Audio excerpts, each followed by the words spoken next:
All drills and exercises in this videotape are designed to develop fundamental skills. It is extremely important as an athlete or coach that you execute them with proper technique in order to avoid possible injury. To reduce the risk of possible injury, consult your doctor before beginning this exercise or skill development program. The producers, participants, and distributors of this program disclaim any liabilities or loss in connection with the information presented in this tape.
This tape is copy protect encoded. Attempts to duplicate will damage this tape and may damage the heads on your VCR. Copy protect may cause the picture on your television to roll. To correct, adjust the tracking on your VCR. The FBI enforces criminal copyright infringement laws.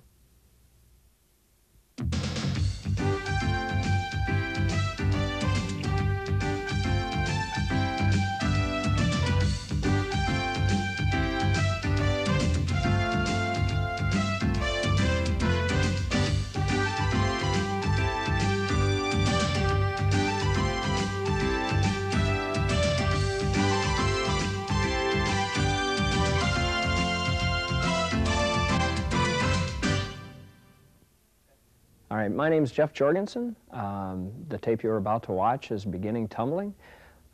I was the 1989 United States Gymnastic Federation Coach of the Year. We'll be going over everything from cartwheels through aerials today.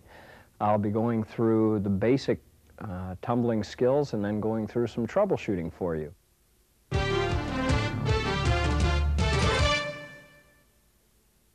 The first skill that we're going to go through is a basic cartwheel.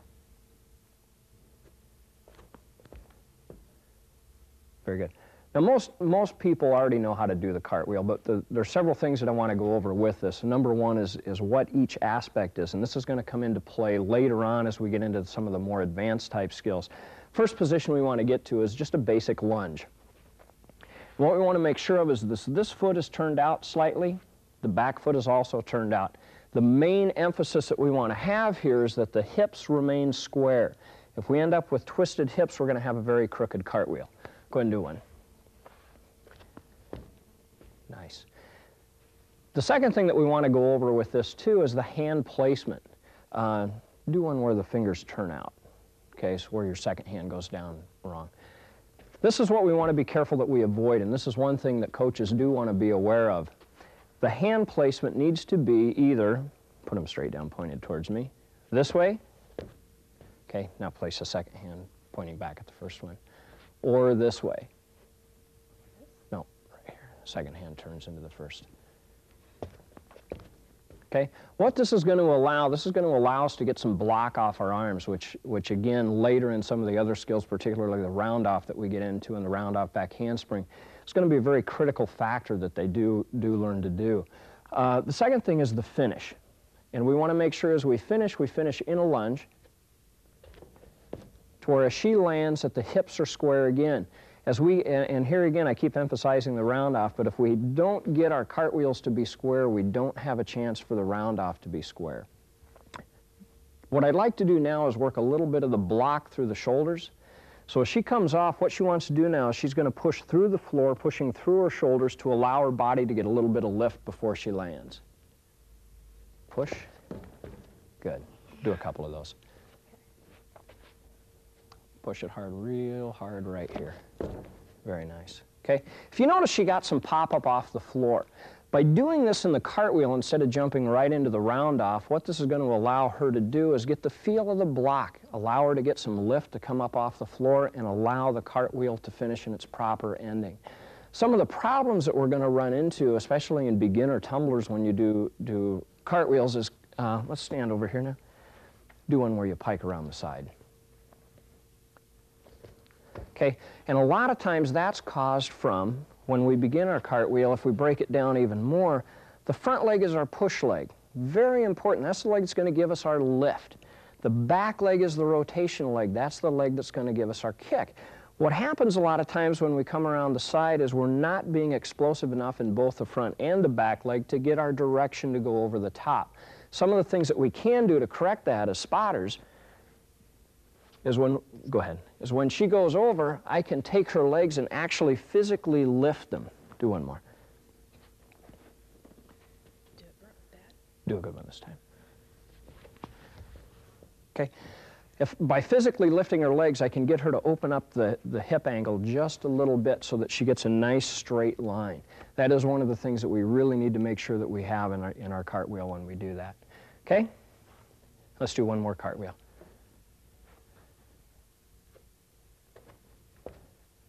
Very nice.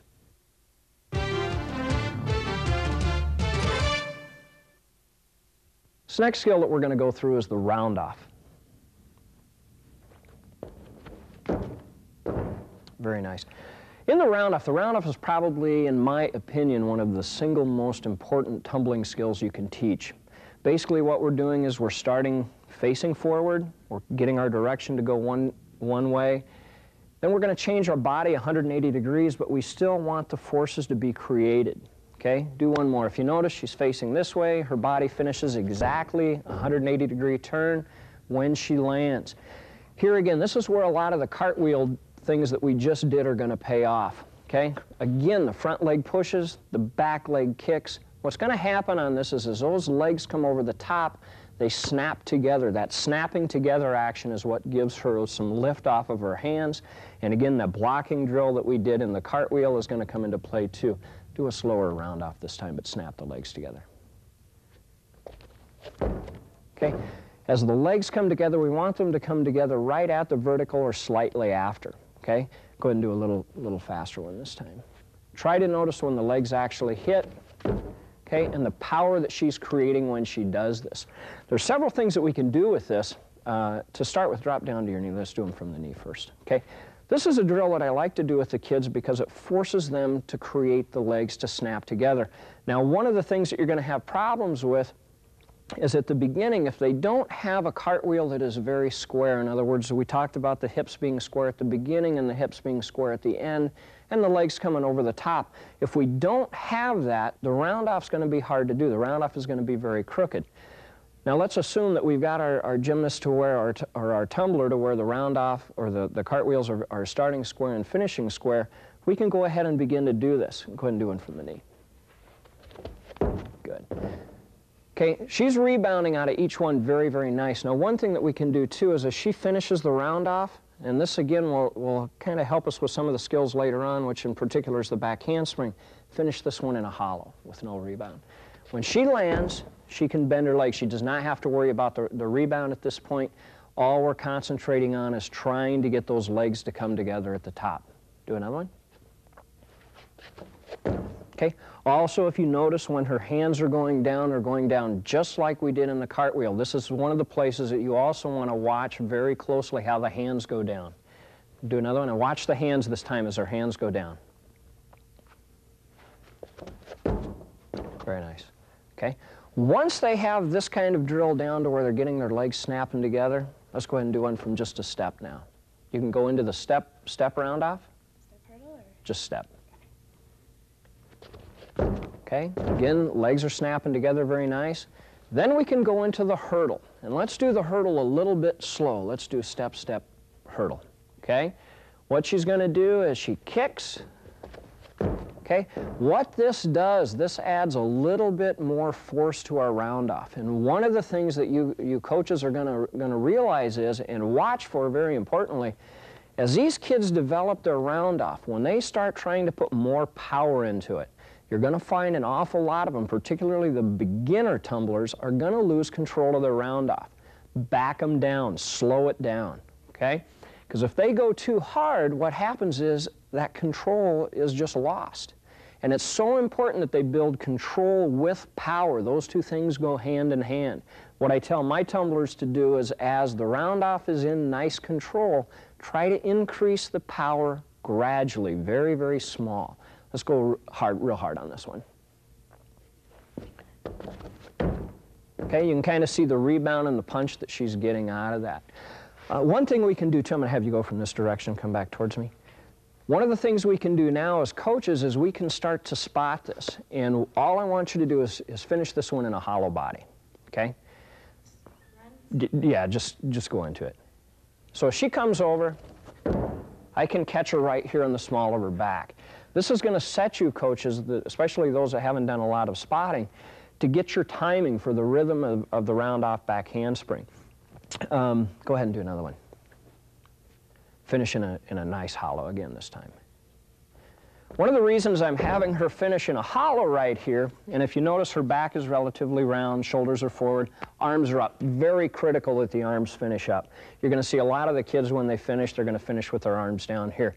It's going to come back and haunt them later on when we go round-off back handspring.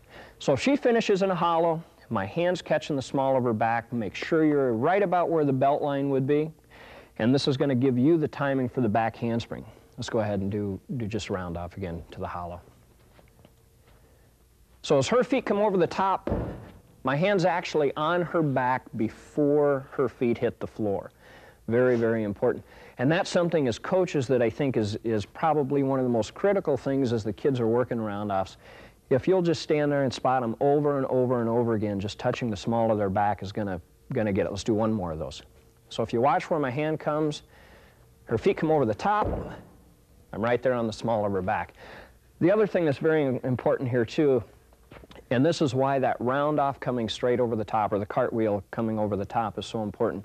Because as a spotter, if they're coming around the side, you're going to get nailed. So make sure those kids are going straight over the top on their round-off.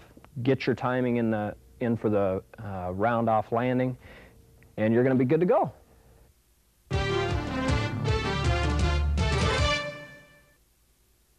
The next skill that we're going to do is the back walkover. And this is going to kind of be a lead-up for our back handspring. And the back walkover in its basic form is the same as a back bend kickover. Okay, go ahead. So to start with, this is probably what we want to work some of our tumblers with at the beginning. And you can break it down even more by laying down on your back, pushing up into a bridge. Now kick it over. Okay? Lay down and push up into a bridge again and hold it. A couple things that we want to stress at this point is shoulder angles. And when we get into the back handspring, you're going to hear me talk a lot about shoulder angles. And when I say shoulder angle, it's this angle right here. If you notice how open it is, she's got her shoulders can go past her hands. You're going to have a lot of very stiff-shouldered tumblers, and this is one thing that you can work on. You can actually take your tumbler, and if you take a hold of the small of the back, or I'm sorry, up at the shoulders, and pull slightly forward, we want to keep the pressure off the small of the back. We don't want to be lifting here. We want to be pulling the shoulders forward. Okay? Now kick over. If you watch where her shoulders went as she kicked over, they went right off over her hands. That allows her back walkover to come over. If you happen to have a panel mat available, one of the things you can do, and this will allow the kids to a certain point work on their own, is you can have them actually lay on their back, hands on the floor, feet up on the mat, push up, hold this position right here. And what this does, this gets their feet just a little bit higher, makes it a little easier to kick over. And as coaches, what we can do is we can kind of catch here, go ahead, push it over, and take it over. If they need a little more assistance than that, we can take one hand and actually assist them in kicking it over, okay? And that will help to speed up that back bend kick over a little bit also. Once we have that down, let's go ahead and do the back walk over now. I'm going to give you a spot. And what you coaches want to do is get our hand right here into the small of the back, lift the leg, and kick it over. Okay? Very nice. Very nice. And again, that shoulder angle, I want to stress that shoulder angle is extremely important. If we have flexible shoulders, the back handsprings are going to be much, much easier for her to do. Okay? One more back walk over. Stretch, lift, and finish. And again, just watch for those hips to be square. Squareness in the hips and the whole body is very important. Very good.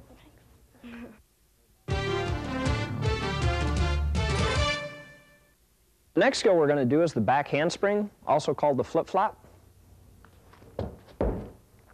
Okay, this is where we get into some more of what we consider a little stronger tumbling skills. Hopefully we've mastered the cartwheel, we've mastered the round-off, we've got to where we can do the back bend kickovers, at least to where we've got the shoulder angles. And in fact, let's start with that. Watch the shoulder angle as she goes into this. Very nice. Basically what we're doing in the back handspring is we're starting from a standing position and we're flipping right back to a handstand to a finish. Okay, a couple things that I want to emphasize on this, and especially when you are first teaching these, don't let the kids swing their arms at the beginning. Okay, some of the kids will do that and it throws your body line off. Sit on my knee to start with. Okay, here's your starting position. Okay, if I move my knee, she's going to fall. She cannot hold this position and stop, and that's one of the first things you want to emphasize to your tumblers is you can't show me your starting position and stop. Stand up, sit right back into that position again. Okay, if you notice, we go down and we create some motion going back. That backward motion is incredibly important because that's what's going to establish the actual motion for the back handspring to work. Okay, do the back handspring again. There's the sit and the go. Okay, it's a very, very, very explosive part of the back handspring is the push of the legs. Do another one for me. Watch the explosion in just the legs right here. Okay, very quick, very sharp. You can't do a back handspring slow. Okay, next thing that happens is when she pushes through her legs, the hips are going to go up, the shoulders and the head are going to reach back. Okay, notice where her feet start. Her hands are going to hit out in this area. Back handspring again. Because she's sitting back, she's moving backwards.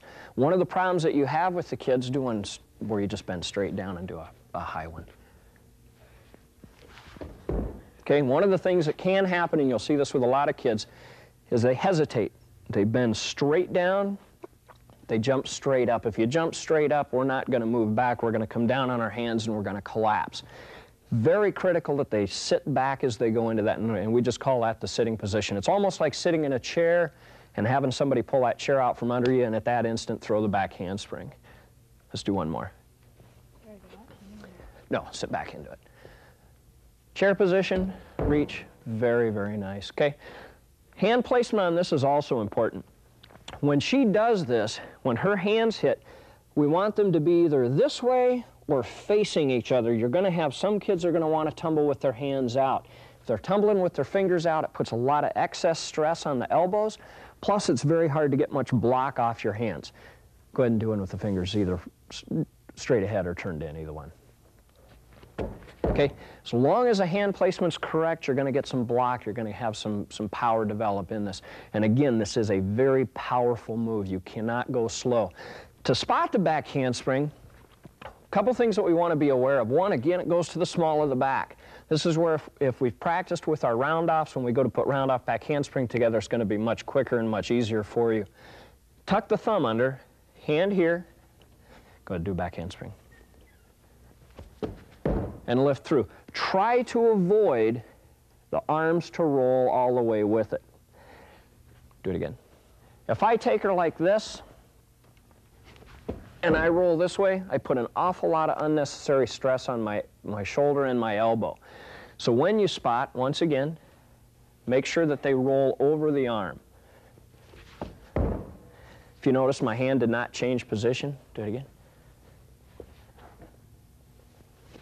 Okay. Some of the very basic beginner tumblers, especially kids that have never ever thrown a back handspring or sometimes your larger kids, There's a couple different ways you can do it. One is to have a double spot. And you can actually do that with two people, and I'll bring an assistant in here. Yeah, let's turn and face the camera right here. Okay. One thing that we can do here is we can get two people in here. Go ahead and do one. Okay, again. Freeze just for a second. Okay, if you also notice what we're doing with our hands, we're going to support her body with our arms. With two people there, you have just that much extra strength right there. Also, with our hands now, what we can do is we can take her and flip her over. We want to be very tight with our arms. Sometimes, with some of the larger kids too, you may want to pull them in a little closer to you, so you have a little bit better support. Okay? If you're a single spotter, one of the things we can do too is we can actually take her up over more of my shoulder. So if I have her flip over this portion of my arm versus this part, I have a little bit more strength there too. Go ahead. Again. Very nice.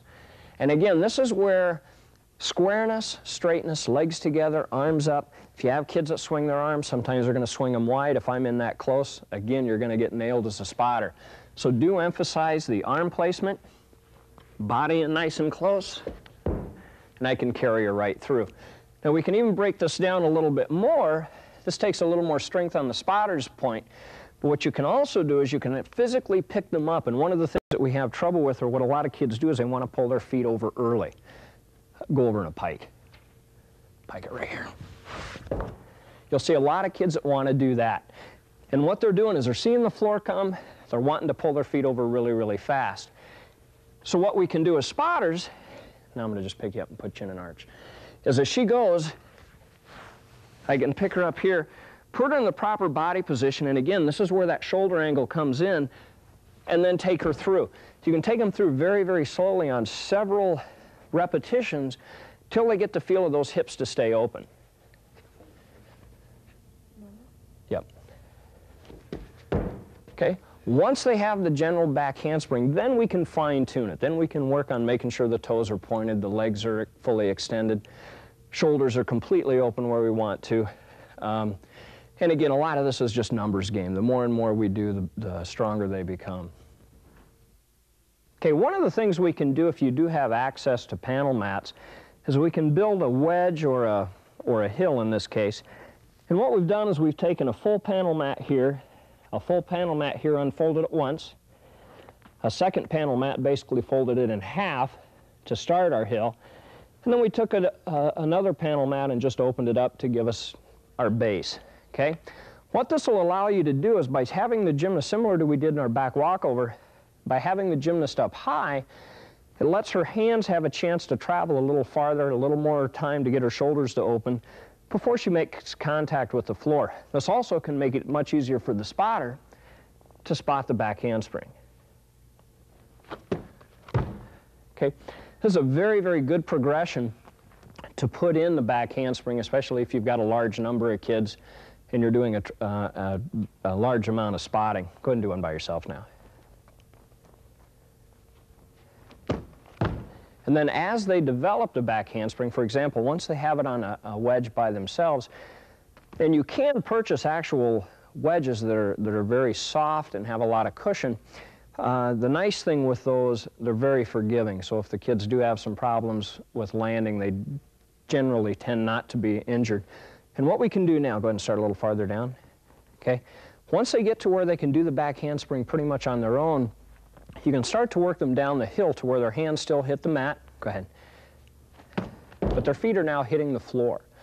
Okay? Another step in the progression is start a little farther down yet. We're still starting with the feet up higher than the floor, which allows the hands to reach a little bit more. So now we've got the hands hitting the floor, and then eventually we have one to where they can do it right down on the floor. Very nice.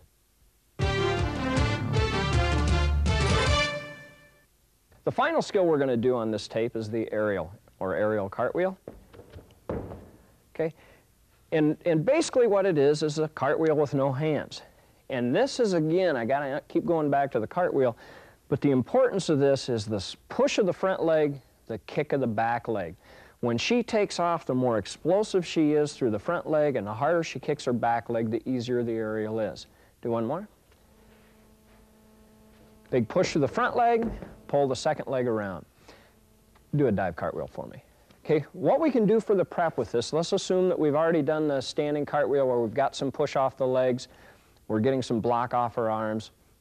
The next thing we can do is a dive cartwheel, and what this is a push through the front leg, a slight air time before the hands hit. We still want to make sure our hands are hitting in a straight line.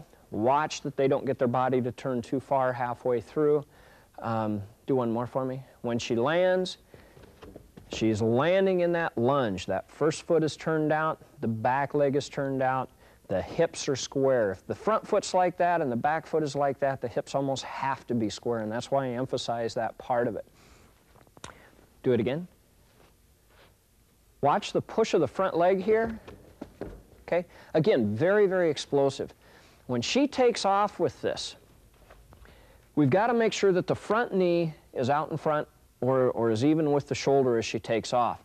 If she leans out here, where she's too far out, she can't get the proper lift. It's going to carry her forward versus up. It's that upward lift that we've got to have. Go ahead and do an aerial this time. Okay, if you notice when she took off where the head and shoulders are, they're down low over the knee. Okay, we have an axis of rotation, which is our shoulders. That's where we're going to rotate around. If she takes off, or if your gymnast takes off with the shoulders clear up here, her feet and hips have got to be clear up here. There's no way that's going to happen. So she's got to make sure when she takes off that the takeoff position is low. Okay, if you notice now, by the time she lifts her back leg, she's already got a quarter of the aerial done. Okay. Also, you're going to have some of these kids that are going to try to run 100 miles an hour and 100 yards before they throw their aerial. We don't need to do that. It's technique, and the technique is all legs. If we push hard through the front leg, kick the back leg hard, that's going to give us our lift and our rotation, but there are two halves to the aerial. The second half is the landing. Do just a cartwheel this time. And when she comes over the top, this leg right here has got to pull underneath her. It's almost like you're trying to put your foot right where your hand was. Do another one, and what I want you to do is push off the hands and suck the leg under you real hard. Good. That's the kind of pull that we need, because now when she goes into the aerial and she pulls that leg under her deep, that's going to allow that aerial to have a chance to finish. The other problem that we run into is similar to that, is when they take off that front leg, they get nice lift. You're going to see some of your kids have very nice lift. You're going to see the start of the aerial go really nice and strong, and then the ending just kind of dies. And the reason that it dies is because we don't pull that second leg under yourself. Do another one, aerial this time, pull the leg under you. So she comes around, she pulls it, okay? Remember that. That's very, very important as they go. To spot the aerial, what we're going to do, and we can start with spotting cartwheels. And all you need to do is the first hand goes on the hip, second hand goes on the other hip, and we finish, okay? Now let's go ahead and do the dive cartwheel. You can also do this if you want to, sure. Okay, as she goes into this, I'm getting the lift. You're beginning to feel some of the lift that you have. Basically what you're wanting to try to do when you spot the aerial is just give that extra added air time so that they can finish. I wouldn't suggest having them try to throw an entire aerial till they have the dive cartwheel down pretty solid to where they're showing you a little bit of air time, okay? Let's go ahead and do the aerial this time. Okay, and by holding on to them here, this hand catches this hip, this hand catches the other hip. I'm just going to carry them through and make sure the landing is there. The landing is one of the things that you're going to have some trouble with some of the kids, but again, if we've worked the cartwheel where the hips are square, the legs are where they're supposed to be, you shouldn't have too much problem. One of the things I also hear commonly is, well, what should I do with my arms? The arms in an aerial are so irrelevant. They just don't matter. I have some people say, well, should I pretend I'm tearing a newspaper? Should I swing underneath? The general trend anymore for aerials is an underarm swing, but I have to stress the emphasis is on the legs. If they're doing the legs right and they're doing the kick right, they can fold their arms for all practical purposes. But generally, if you can get an underarm swing, go ahead and do the arms again. Okay? It does tend to give us a little bit of added lift. Can you do an overarm? Overarm swing. Yeah, where you're bringing it this way. Yeah. Okay, good, good. But if we try to put too much emphasis on the arms, it gives the kids too much to think about at this time. Right now, what we want to do is just get to where they're thinking about what the legs do, okay? And once again, just before we finish this skill, when you guys go into this, watch the knee and the shoulder relationship. Because when she's doing an aerial, she is moving forward. And when she is moving forward, when this foot hits the floor, it stops. The rest of her body is not. So if she doesn't explode through this leg very hard and very sharp, by the time she, bend your knee, I'm just gonna move you forward. By the time she actually leaves the floor, she's too far out. Now the aerial's gonna travel too far. Go ahead and do one more. And what I'd like you to watch is just how little she travels from where her takeoff leg is, or her takeoff foot, to her landing foot. Okay, she took off here, the landing foot hit here, okay? What you're going to find with some of these kids is they're going to take off here and end up 6 feet farther down. So it is very, very important that you do take note of that, okay? One more aerial. Very nice. I hope you have enjoyed the beginning tumbling tape. Hopefully your gymnasts or your tumblers have progressed through the things that we've just gone over. And I invite you to watch the second tape that we have, Advanced Tumbling, where we'll cover multiple back handsprings, round off back handsprings, round off back handspring backs, up through layouts. And I hope you enjoy. Thank you. Thank you for purchasing this tape with American Cheerleading Federation. My name's Mark, President of American Cheerleading Federation. ACF offers over 300 residential and home camps from coast to coast.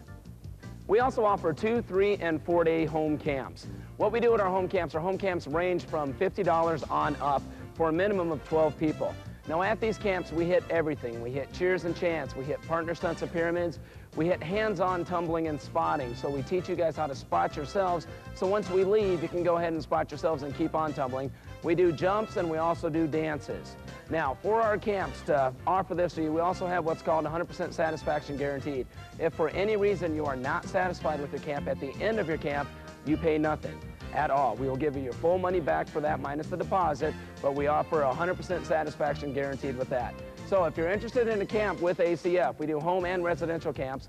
Watch your mailboxes for our brochures. They'll be coming through Championship Productions about 3 times a year, so watch your mailboxes for that, or give us a call at 1-800-803-4294. Thank you.